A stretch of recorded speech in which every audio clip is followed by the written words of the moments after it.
Pek ang kasunduang tigil putukan sa Lebanon. Kung nagtataka ka kung bakit natitigil ang labanan sa gitnang silangan dahil sa walang saysay na kasunduan at bakit di natatapos ang mga digmaan, welcome! Ito ang JNS TV. Tara, simulan na natin. Para maintindihan ang mga labanan sa gitnang silangan at ang mangyayari sa Lebanon sa pagitan ng Israel at Iran, dapat mo makita muna ang pattern. Makikita mo ang pattern na yan sa kasaysayan ng Lebanon na nilikha bilang isang eksperimento sa maraming paraan. Ang ideya ay magkaroon ng sistemang paghahati ng kapangyarihan sa pagitan ng iba't ibang relihiyoso at politikal na grupo na pangunahing itinatag pagkatapos ng kasarinlan ng Lebanon at kamakailan lang formal na isinabatas kung saan hinati ang kapangyarihan sa pagitan ng mga Kristiyano, Sunni, Shia at iba pa. Hindi na nakakagulat, hindi talaga ito gumana. Bumagsak ang marupok na sistemang ito noong digmaang sibil sa Lebanon noong 1975 at 75 na tumagal ng halos 15 taon. Maraming grupo ang bumuo ng sariling armadong puwersya at matapos ang digmaan, hindi tuluyang nawala ang marami sa mga ito. Ang Hezbollah ay naging matagumpay at parang estado sa loob ng estado. Pero mamaya na natin pag-usapan ito dahil hindi sa Hezbollah nagsimula ang mga laban ng kinasasangkutan ng Israel. Nagsimula ito sa PLO, isang grupong teroristang Palestino na lumipat sa Lebanon, layunin ng pagpapalaya sa Palestine gamit ang terorismo, kadalasan sa hangganan ng Israel. Noong 1982, pumasok ang Israel sa Lebanon para alisin ang PLO na matagal nang umaatake mula sa timog at nagtagumpay sila. Pinalayas ang PLO, inilipat ang pamunuan at winasak ang operasyon nila sa Lebanon. Umabante ang Israel ng mas malayo kaysa sa handang suportahan ng Estados Unidos at umabante papatungong Beirut sa halip na hanggang 40 kilometro lang na ipinangako. Nagbigay ng matinding presyon sa Washington mula sa mga kaalyadong Arabo ang mga larawang lumabas sa kampanyang yon. Kabalintunan, hindi Israel ang dahilan ng mga larawang iyon, kundi ang labanan ng Kristiyanong Arabo at Muslim na Arabo. Ngunit naipakalat na ng media ang maling impormasyon at may pinsala na. Namagitan ang Estados Unidos sa pamamagitan ng diplomasya para hindi masira ang relasyon sa bansang Arabo, pinatigil ang Israel at nag-ayos ng kasunduang nagbigay sa PLO ng ligtas na pag-alis sa halip na malipol ito, kaya bumagsak ang mas malawak na estratehikong plano. Sa vacuum na sumunod, itinayo ng Iran ang Hezbollah. Natanggal ang isang banta, ngunit sa kasamaang palad, mas mapanganib pa ang nalikha. Noong dekada 2000 matapos ang halos 2 dekadang pagpapanatili ng sonang pansiguridad sa katimugang Lebanon at pakikipaglaban sa tumitinding insurhensiya ng Hezbollah, umatras ang Israel dahil sa patuloy na pandigdigang at panloob na presyon. Pag-alis nito, agad pumasok ang Hezbollah, pinagtibay ang kontrol at idineklarang tagumpay. Sinabing ang patuloy na paglaban ay kayang paatrasin ang Israel. Pero hindi ito tunay na tagumpay. Para sa kanila, tagumpay na ang hindi tuluyang pagkatalo. Bilang tunay na proxy ng Iran, alam nila na mas mahalaga ang kumbinsihin ng tao na sila'y nanalo kaysa tunay na tagumpay sa militar. Dinamit nila ang kwentong iyon sa pagre-recruit, pagkuha ng pondo at estratehiya. Mabilis natapos ang labanan, pero hindi sila tumigil. Umabot sa sukdulan ang labanan kaya pati ang UN ay nakialam, pero hindi pa rin nila tinupad ang alinman sa mga napagkasunduan. Nagpatuloy ang mga pag-atake at nagsimula silang magplano ng pagpapalawak. Noong 2006 tumawid ang Hezbollah sa hangganan, dinukot ang mga sundalong Israeli at nagpasimula ng malawakang digmaan.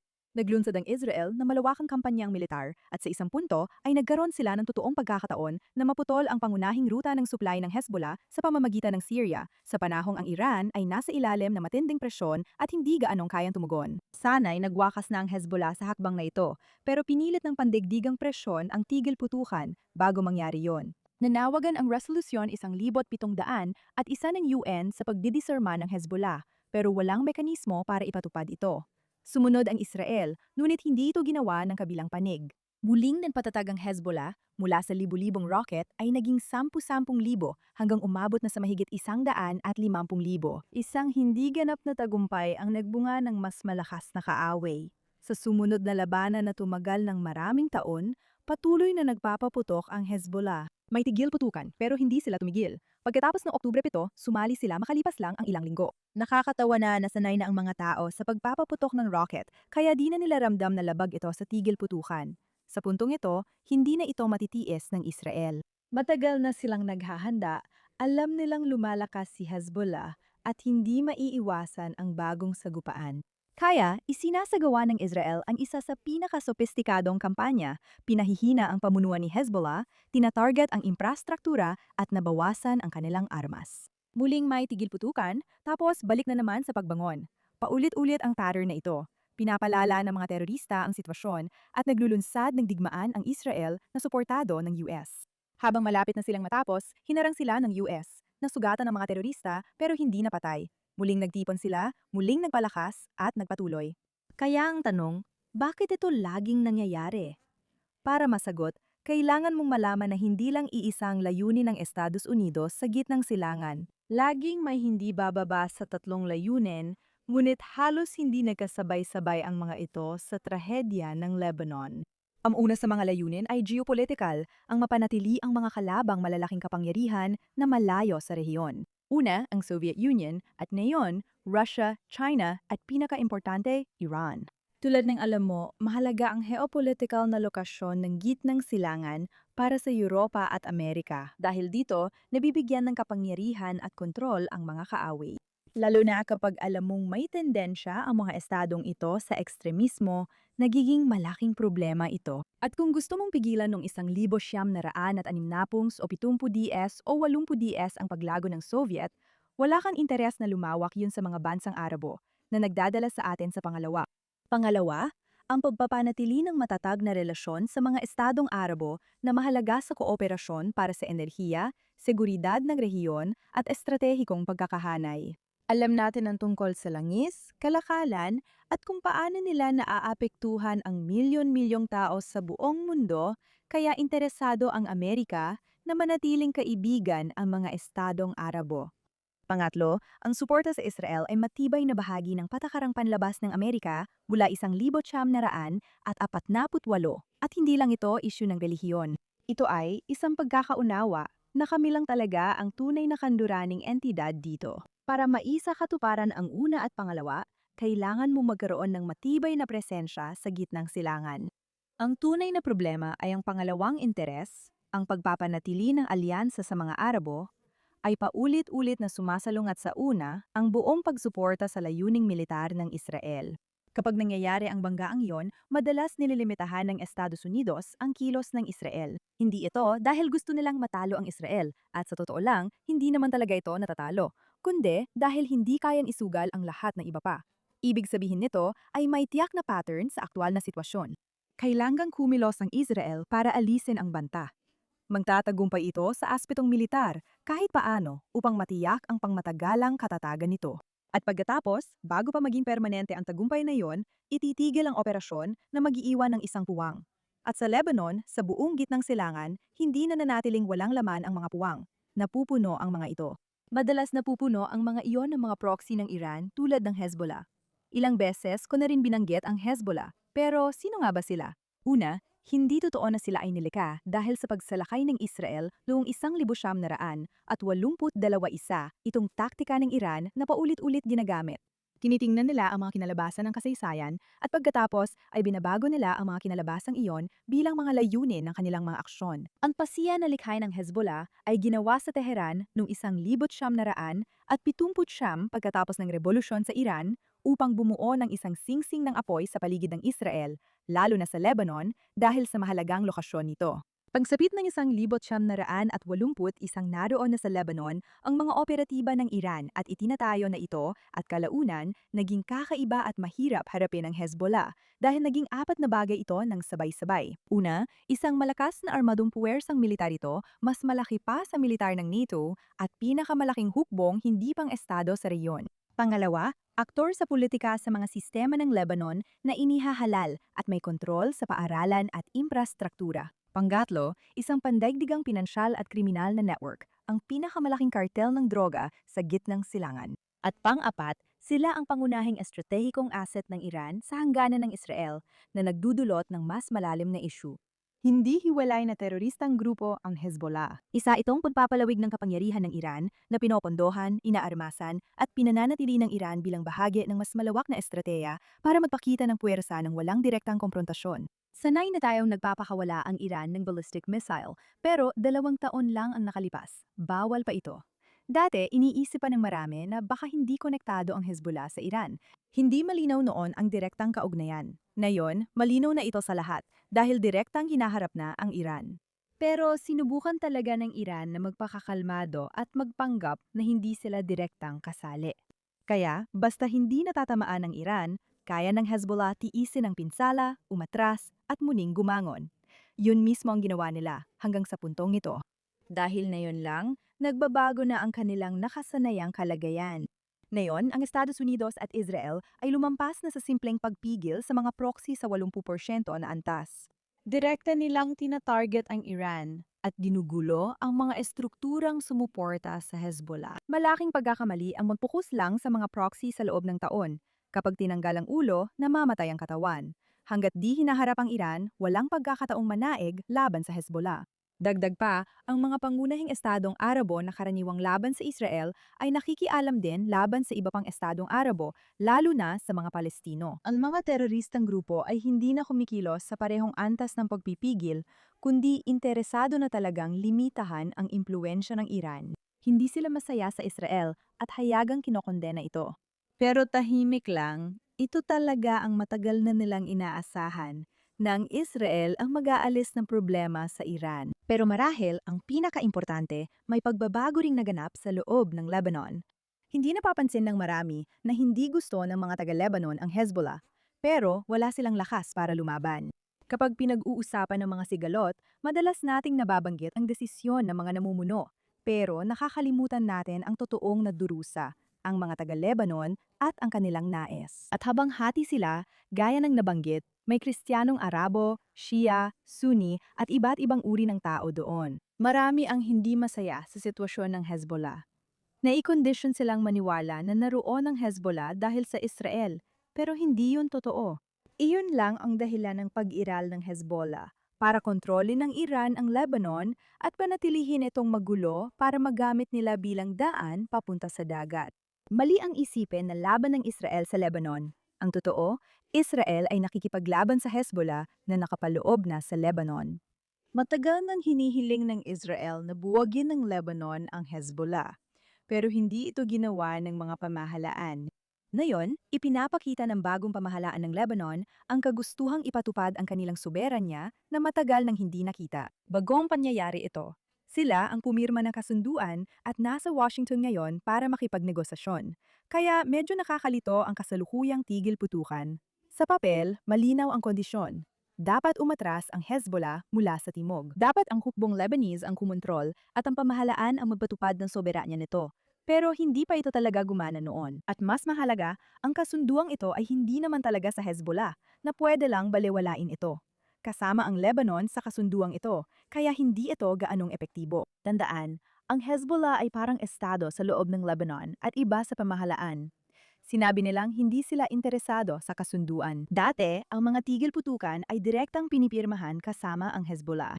Ngayon, matapos ang pagpatumba kay Nasrallah at ang Beeper Operation at mahigpit na mga utos mula sa Iran, hindi sila sang-ayon, kaya hindi lubos na umatras ang Israel. Pinananatili nito ang posisyon at nilinaw na hindi papayagan ang panibagong siklo ng muling pagpapalakas kahit magdulot pa ito ng pantatalo sa Estados Unidos. Bakit nila ipinapatupad ang tigil putukan kung tutol naman ang Israel? Ayaw ito ng mga Lebanese dahil makikinabang sila kung tatalunin ng Israel ang bahagi ng Hezbollah at hindi rin interesado ang Hezbollah na pumayag. Balik tayo sa US interest na napag-usapan na. Para maintindihan ito, tingnan natin mula sa mas malawak na perspektibo, ang digmaan kontra Iran. Alam natin pinakamahalagang proxy ng Iran ang Hezbollah. Ito ang abanteng pwesto ng Iran laban sa Israel. Ibig sabihin kapag pinahina ang Hezbollah, direktang tinatamaan ang estratehiya ng Iran sa rehiyon. At dahil abala ang Iran sa malawakang negosasyon kasama ang US, ito ay isang bagay na ayaw nila, hinding-hindi nila ito gusto. Nang nilagdaan ang kasunduan sa Iran, nilinaw ng US at Israel na hindi kasama ang Hezbollah. Mabilis na napansin ng Iran na ito ang tamang pagkakataon para mapursige, nakapakipakinabang sa kanilang estratehiya at lalo pang nagpapalalim ng puwang sa pagitan ng Israel at US, isang bagay na labis nilang gusto. Para sa Iran, kung titigil ang labanan na kinasasangkutan ng Iran, ngunit tuloy sa Lebanon, mawawala ang pinakamahalagang asset nila nang di sila makaganti. Sa 40 taon, ginawang panakot ng Iran ang Hezbollah bilang sigurong maaaring gamitin laban sa Israel. Gumana ang estratehiya dahil sa matibay na supply lines, ligtas na pamunuan at mahinang Lebanon. Ngayon ay nasusubok lahat ng ito. Nais ng US na manatiling nakatali ang Iran sa isang kasunduan. At hindi yon tumutugma sa kailangan ng Israel ngayon na seguridad sa ating hangganan. Pinawi na ito ng Iran. Naiintindihan nila ito, kaya lalo nilang pinapalakas ang kanilang mga hinihini para sa Hezbollah. Ngayon, para sa Amerika, hindi naman pinakamalaki ang Hezbollah sa buong mundo. Pero ang kasunduan sa Iran ang mas mahalaga, at handa nilang isantabi ang usapin ng Hezbollah kahit na masama ito para sa Israel. Mula, lumilitaw ang parehong pattern. Sa pagkakataong ito, hindi mga bansang Arabo ang naglalagay ng presyon, kundi tungkol ito sa Iran at sa mga interes ng Amerika doon. Inanunsyo ang tigil putukan kasabay ng mga post ni Trump sa Truth Social, ngunit nilinaw ni Netanyahu na mapapanatili ang mga interes ng Israel. Gusto kong maging tapat sa inyo sa agwat ng kalagayan natin ngayon at kung saan tayo dapat pumunta, dahil mas nakakapagbigay pag-asa ang katapatan kaysa balitang puno ng hype tungkol sa tigil putukan na baka hindi magtagal. Ang tigil putukan ay para sa loob ng 10 araw at ayon sa mga ulat, napilitan lang daw si Netanyahu na tanggapin ito dahil sa pressure mula kay Trump, hindi dahil ito talaga ang gusto ng Israel sa sarili nitong kagustuhan. Hindi ito aaminin ni Netanyahu sa publiko. Pero kung susuriin ang opinyon at nararamdaman ng mga tao sa Israel, malinaw na hindi ito tugma sa layunin ng Israel. Ayaw ni Netanyahu ng hindi ganap na panalo kung saan pwedeng magpatuloy si Hezbollah sa pananakit sa mga residente sa Hilaga. Hindi ito maganda para sa kahit sino. Sa totoo lang, mananatili ang mga tropang Israeli na ibig sabihin ay posibleng mas marami pang magiging biktima. Ngayon, ginagawa nila itong parang ginawa ng Hamas, isang dilaw na buffer zone na pwedeng pagstayan ng tropa para di makatawid sa hangganan. Pero hindi pa rin nawawala ng armas ang Hezbollah. Mas malakas pa rin ang armas ng Hezbollah kaysa sa hukbong Lebanese sa sarili nilang teritoryo. Mas maganda ang nilalaman ng kasunduan sa tigil putukan kumpara sa mga naunang kasunduan pagdating sa kung ano ang napapanatili nito para sa Israel. Pero isa pa rin itong pansamantalang paghinto sa labanan na mismong punong ministro ng Israel ang magsasabing hindi pa tapos. Wala sa mga ito ang kapayapaan. Isa lang itong pagsubok kung ang mga kasalukuyang kondisyon ay maaring gawing mas matibay, isang bagay na hindi ko nakikitang posible. Sa totoo lang, wala talaga akong nakikitang saysay sa tigil putukan at hindi ako pabor dito. Para sa akin, pinakamahalaga ang kaligtasan ng Israel kahit alam ko may ibang salik. Maraming tao ang galit dito. Matagal na tayong pabalik-balik sa mga digmaan at pakiramdam ko susuko na naman tayo at haharapin ulit ang sigalot sa lalong madaling panahon. Gayunpaman, kung titingnan natin ang mga pattern, may kakaiba dito kumpara sa mga nakaraang pagkakataon. Pumasok ang Israel sa panibagong sigalot na ito na may impormasyon tungkol sa estruktura ng pamunuan ng Hezbollah na mas mataas ang kalidad kumpara sa anumang impormasyon na mayroon sila sa mga nakaraang sigalot. Hindi lang taktikal nakahanga-hanga ang operasyon ng pager. Ipinamalas nito ang mga taon ng matiyaga at mas sinop na gawaing pang-intelihensya na tumagos sa komunikasyon ng Hezbollah sa lalim na walang sinuman sa labas ng Israel ang nag-akalang posible. Sa tingin ko, hindi rin ito maiisip ng Hollywood. Hindi basta-basta nangyayari ang ganitong paghahanda bilang tugon sa crisis. Ito ay isang bagay na binuo sa loob ng maraming taon ng mga taong nakaunawa na may paparating pang isa pang labanan at naghangad na maging handa dito sa paraang hindi naging handa ang Israel noong 2006. Ang pagpupumilit ni Netanyahu na panatilihin ang karapatang militar kahit sa tigil putukan ay hindi dahil sa katigasan ng ulo. Ito ay aktwal na aral mula noong 1982, 2006 at 2024 na tuwirang ipinatutupad. Ang aral na hindi pa nasusunod ay kapag walang matinding panalo, tumatagal ang labanan at dumarami ang biktima at mga bagong yugto ng digmaan. 4 na beses nang nasaksihan ng Israel na ang mga tigil putukan ang naging paraan para muling makapagbuo ang Hezbollah. Sa pagkakataong ito, tiniyak ng kasunduan sa tigil putukan na mapapanatili ng Israel ang kakayahan nitong pigilan ang ganoong pangyayari. Yan ay mahalagang estruktural na pagkakaiba. Pero ibig sabihin din ito na hindi talaga natatapos ang digmaan. Pumunta sa Washington ang gobyerno ng Lebanon kahit tinutulan ng Hezbollah at tinanggihan ng patronahe ng Iran na nagpapakita ng kanilang totoong hangaring mamuno ng sarili. Kahanga-hanga ito kahit limitado ang kakayahan. Sa unang pagkakataon, posibleng pumirma ng kasunduan sa kapayapaan ang Lebanon at Israel, isang makasaysayang pangyayari. At iyan ang pangunahing layunin na subukang mapasama ang mas maraming bansa sa isang kasunduan sa kapayapaan kasama ang Israel para sabay-sabay tayong kumilos laban sa terorismo. Parang imposible, pero ganon din nun sa kasunduan sa Egypt. Pero sa kabila ng lahat ng ito, 10,000 Israeli pa rin ang hindi nakakauwi sa kanilang tahanan sa hilaga ng mahigit 2 taon. Isa na namang pagkadismaya at pagkabigla na magdudulot lang ng mas maraming biktima sa hinaharap. Mahalagang kilalanin ang personal na sakripisyo ng marami para sa mas malawak na layuning geopolitikal. Naiintindihan ng galit dahil sa kasunduang ito. Ang Israel ay patuloy na lumalaban para sa isang ligtas na hilagang hangganan. Mula pa nung ito ay itinatag. 80 taon ng pagkakasangkot ng Amerika sa Lebanon. Minsan tulong, minsan hadlang, laging komplikado. Ang medala sa atin sa puntong ito kung saan tila nagkakaroon ng ayos ang estruktural na kondisyon para masolusyonan ang problema. Hindi pa ito ganap, marami pang dapat gawin. Pero sana ay nagsisimula na tayong matuto mula sa mga aral ng kasaysayan na maintindihan na ang pagpipigil sa kalaban o mga kasunduan sa tigil-putukan ay hindi talaga ganoon kahalaga. Ang mangyayari pagkatapos nito ay sinusulat pa lang, pero mahalaga na maintindihan mo ang bigat ng lahat ng ginawa natin para makarating dito. Gaya ng dati sa gitnang silangan, humaharap ka sa maliliit at malalaking issue, magkakaibang interes, pangangailangan at bansa. Sa palagay ko, malinaw na sa atin ngayon kung gaano kahalaga ang wakasan ang terorismo, lalo na ang estadong terorista. At gayunpaman, sa parehong panahon, mas nangingibabaw pa rin ang mga desisyon tungkol sa langis at mga kasunduan sa kapayapaan kaysa doon. Yan ay isang bagay na bilang isang lipunan, hindi natin maaring ipili. Sa simula ng episode, sinabi kong peke ang tigil-putukan kasi wala namang totoong tigil-putukan, tuloy pa rin ang labanan. Papelang ito para magmukhang may pag-unlad kahit wala. Oo, may nagbabago at mas positibo na ang pag-unawa. Pero, andyan pa rin si Hezbollah.